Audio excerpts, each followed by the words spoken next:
Hello, once again, Creative Writing Class. This is Mr. LaRue. And so I'm just going to kind of go over a couple things tonight. I'm going to go over dialogue and what you should be looking for in dialogue, and also the 10-year reunion assignment. That will be due on the 21st. So just in case you didn't get that in the email, this is due on the 21st. Okay? So not this Friday, but next Friday. All right, and let's go over this first, and then we're going to go over some dialogue stuff. So let me erase that. Let's scroll down. The whole assignment is like right here, not even in a document. So your assignment is that you're going to be traveling back to North Tama for your 10-year anniversary. Once again, for this assignment, you are going to need three things. You're going to need a brainstorming chart, so an outline of however you brainstormed, a rough draft, and then an electronic version that needs to be emailed or shared with me. Everyone who sent me their letter to a grandchild, it worked fine. So, however you're doing it, we'll just keep it that way. Okay? Here are some things you need to cover, and you need to be descriptive, and hence why we are doing this assignment over here, which is also due on Wednesday. The sensory one. Keep in mind that you need to use this writing prompt and not this one, okay? So I'm giving you the writing prompt. You have to come up with all of the sentences on it. But that's due tomorrow. So let's go over the 10-year reunion assignment, which is due next Friday. So here's something that you need to cover in your assignment, which can be a narrative. Narrative means a story. So it could be you in first person or coming back to North Tama. First person, once again, is using I or we. So I went to the grocery store and I bought some food or whatever. Okay.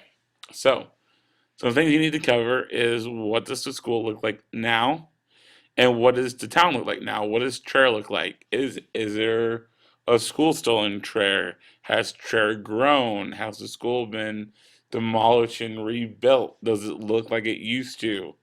You know, has anything changed and why has it changed? So use your imagination, be as creative as you want to be and do that part, okay?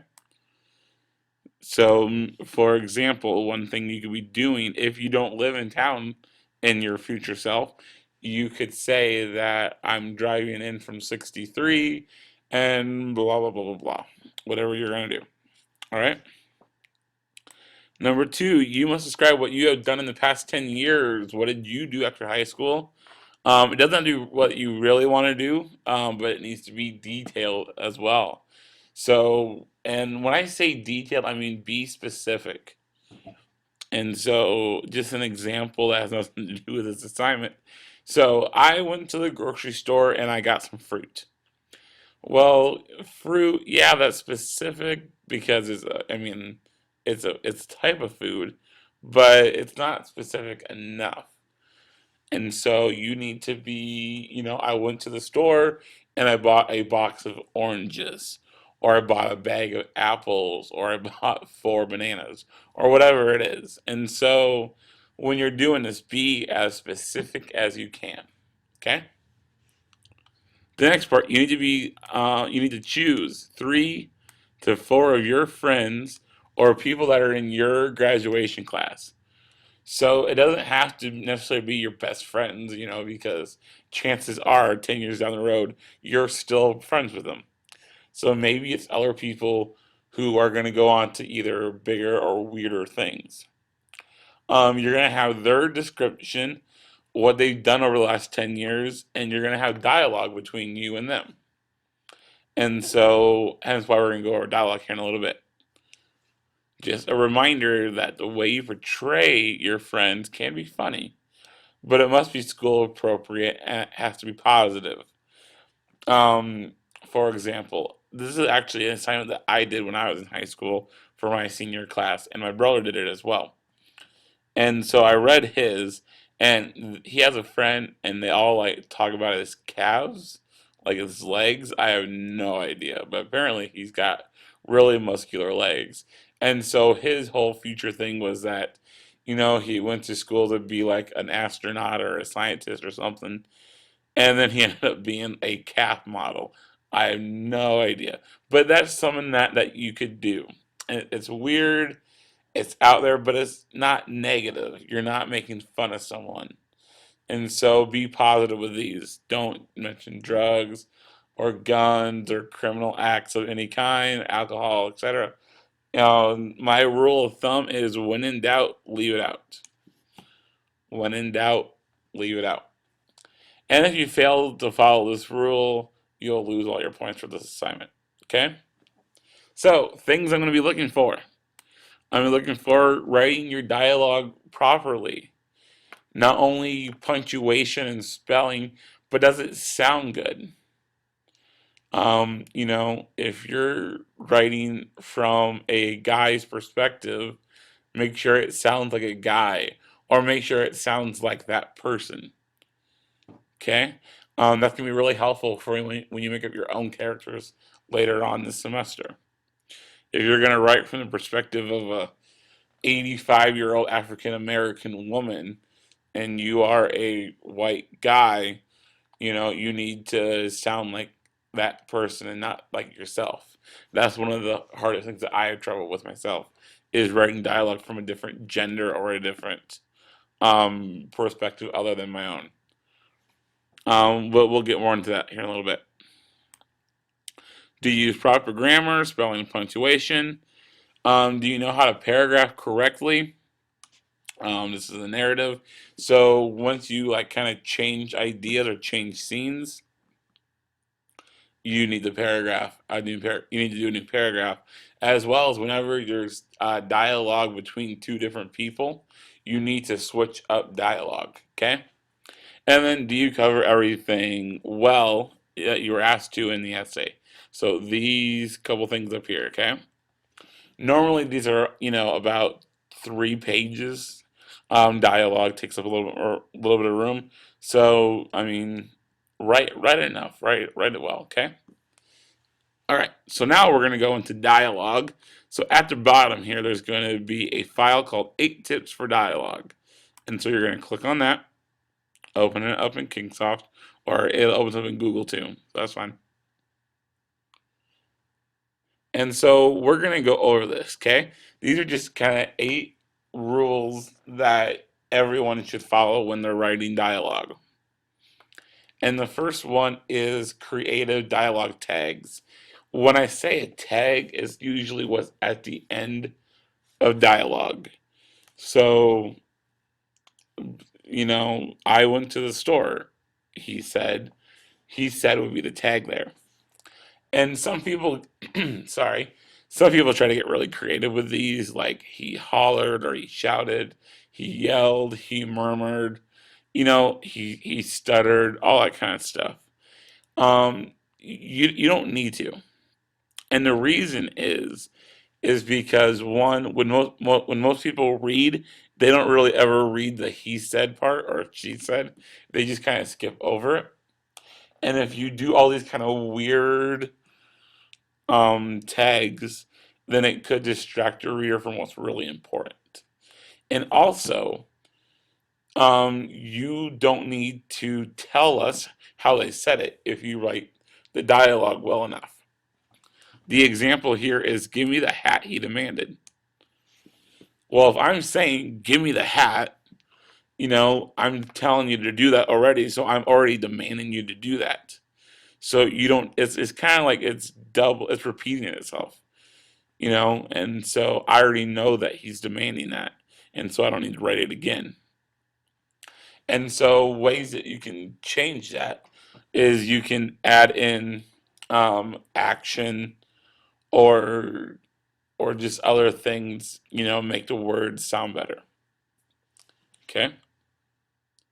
The second one, use adverbs and dialogue tags sparingly. Sparingly means hardly ever. And adverbs, they describe a verb. And so if you say something, set as a verb. And so an adverb is how you say it. So right here, you know, she said angrily. That doesn't, I mean, it doesn't sound right, first of all. And also, it just sounds really boring. And so, a way that you can rewrite that is with action. And this is something that I found way late in the game of writing was instead of saying he said, she said, I do these kind of tags. And so I give them action. That way you know who's still saying it, but they're doing something else. And so I changed it to she jumped up and clutched the edge of the table. Give me the damn hat now. And so we know that that's angry. I mean, no one goes, no, no one does that. So we know that you're doing it angrily. All right. Next one. Don't use dialogue tags that are physically impossible. Meaning, if you are saying something, you can't do it while you're laughing or smiling or grinning or growling or moaning, etc. And so when you say something and then you say that he or she laughed, for example, a period goes here. I'm going to zoom in on this, maybe.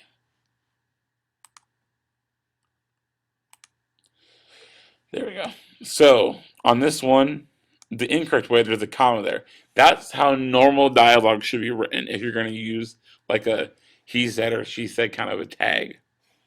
However, if it's someone that they can't physically do, like laughed, there needs to be a period there because this is the end of the thought. Um, that might not make a whole lot of sense right now. So if you get confused while you're writing your own narratives, I will I will find it and I will like help you out with it. Okay. The next one is don't overuse dialogue tags. Not every line needs dialogue. If it's only two people going back and forth, you don't need a said Doug, said Doug, said Adam over and over and over again because we know who's talking. Now, if you had like three or four people in a conversation, then you might need to do that. Or at least every now and then when it changes, like if there's like two people talking and one like interrupts, then you do the interrupting person. And so that way it's easier to understand. Um, Dialogue should be every other or every paragraph, so it should be easy to know who's saying what. All right. This is my favorite one is to replace it with action beats, and that was kind of like the one before where it was talking about how she clutched onto the table. That's an action beat, and so it does two things really well. It doesn't make it a boring dialogue tag. And it also lets the reader know who's saying the thing. And so the example down here, what makes you think I'm nervous? She patted her pockets as if searching for a pack of cigarettes, even though she'd given up smoking weeks ago. And so and so we know she's saying it because one is her paragraph, and two, she's doing the things that are nervous. And so this is I like using these. Like I said, I was really late in the game using these. I thought I was so cool using all my different, um, verbs for how to say something. But doing this is a lot better.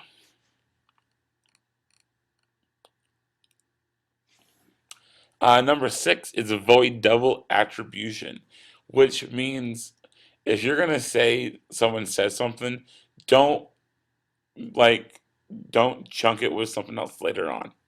The examples down here. Jill said wrinkling her nose. And the reason that you don't want both of those there is because we already know she's saying it if she's wrinkling her nose.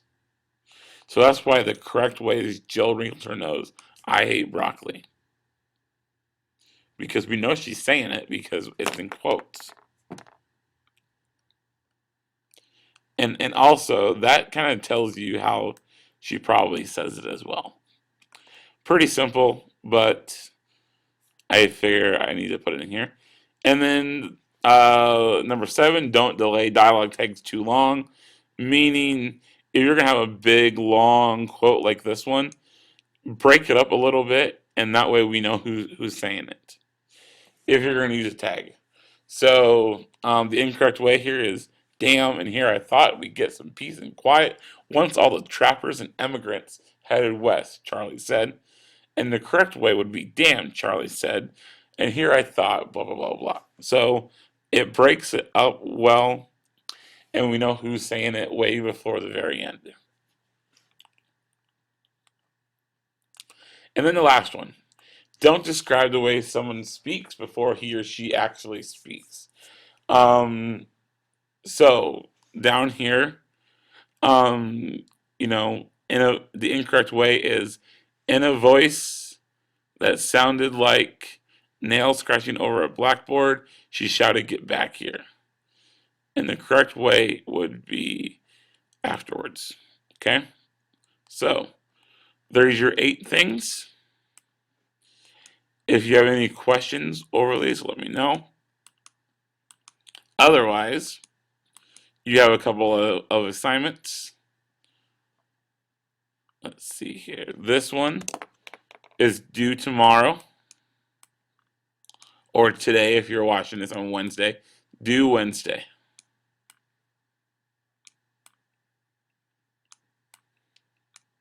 Okay?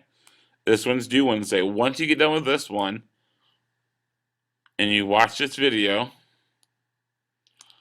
then you can start with the 10-year reunion. Okay?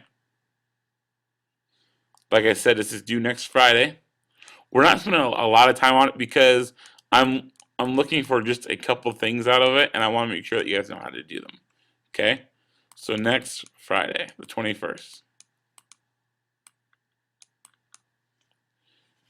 Okay, and these are the 3 things that I am looking for in this assignment. What I want you to be learning.